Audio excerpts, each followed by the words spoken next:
Anong mensahe ang kailangan nyong malaman nowadays o within 1 week from now? So, within 1 week from now,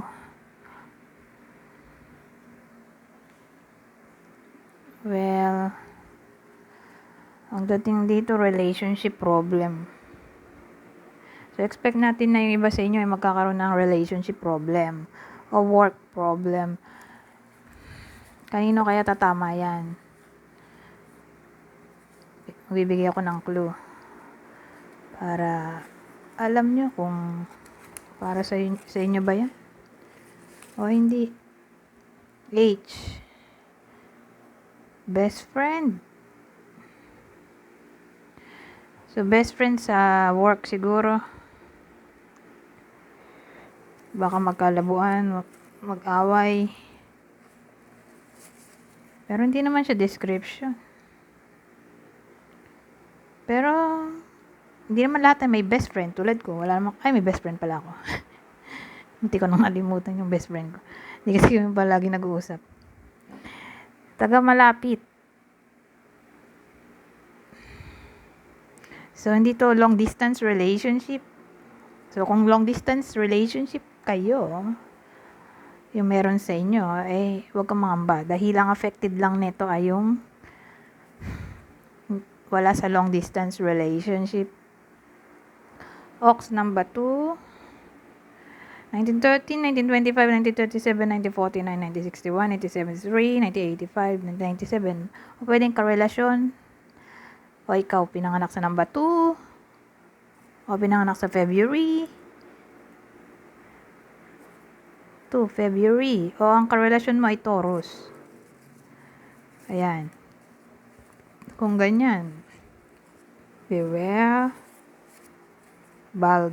So, may someone dito, kalbo. Ayan. Sila yung pwedeng tamaan ng reading na to. So, again, parang relationship o career problem.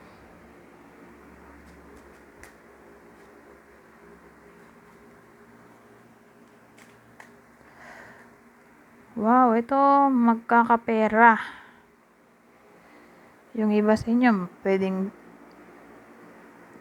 yung pera ay manggaling sa gobyerno o sa pinagtatrabahuhan.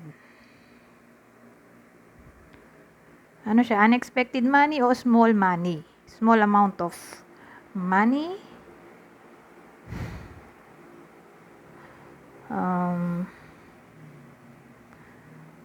O pwedeng masusurprise. O may parating na opportunity. Sabihin natin jobless yung iba sa inyo. Nag-apply. Ayan. Baka matanggap sa work.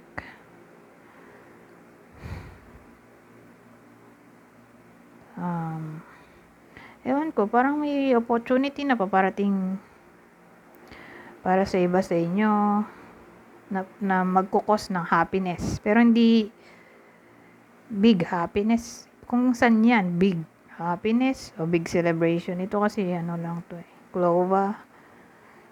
So, sabihin natin pagtaya sa loto. So, nanalo. Pwedeng manalo. Ay, hindi pala loto. Kasi malakihan yata yung ano doon. Yung premyo. Doon lang sa maliit yung premyo na gambling. Kasi gambling code din yan.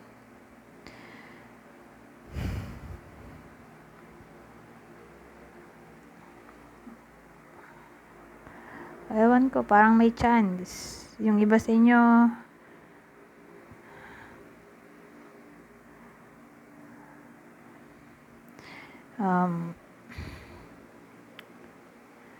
chance na makapag-work sa big corporation, company, o big position, promotion siguro.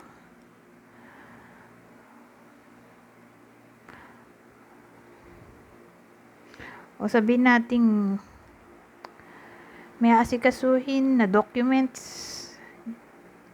Yung iba sa inyo na pwedeng maka-receive sila ng money doon. So, pension, loan.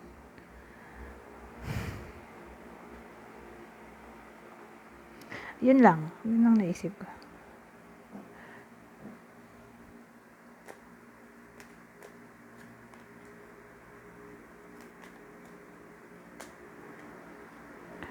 Wow, ito maganda. Kung in relationship, okay naman. Protected.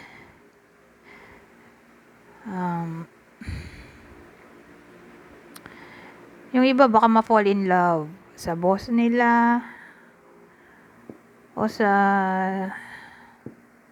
someone na may anak na o sa wealthy person. Ma-fall in love sila doon o kayo ma-fall in love kayo doon o sila yung ma-fall in love sa inyo. Sabihin naman natin nasa health field yung trabaho noon o kayo yon na nasa health field na pwedeng yun nga ma-fall in love.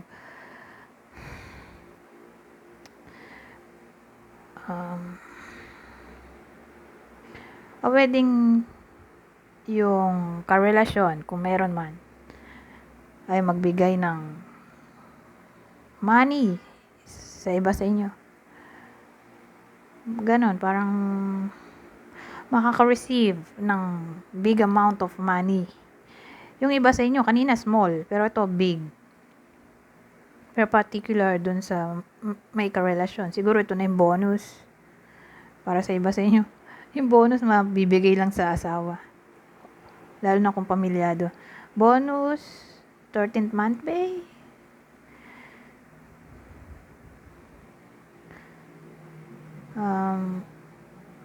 O pwedeng yung in a relationship magkakapera sila pareho.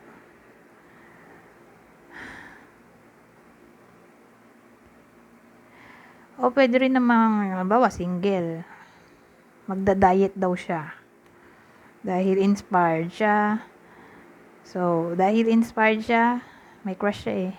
Magda-diet. Ganon dating. Pwede rin ganon.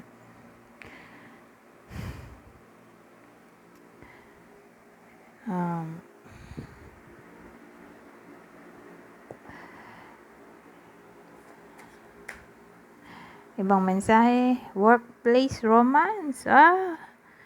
Ito nga, boss, may in love sa boss, o yung ka-workmate nyo, may in love sa inyo, o yung boss, may in love sa inyo. Workplace romance, posible, Sabi ko na dito,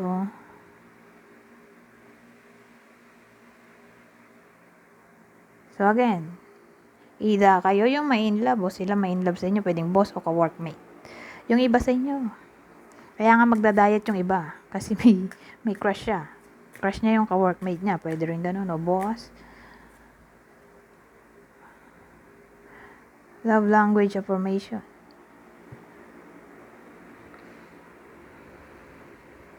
So, ang dating yung pag-show ng affection ay through words. Heart-to-heart conversation, posible.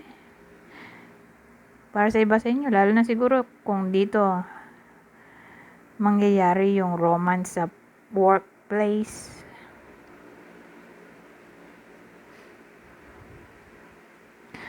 Anyways, hanggang dito na lang. Goodbye for now.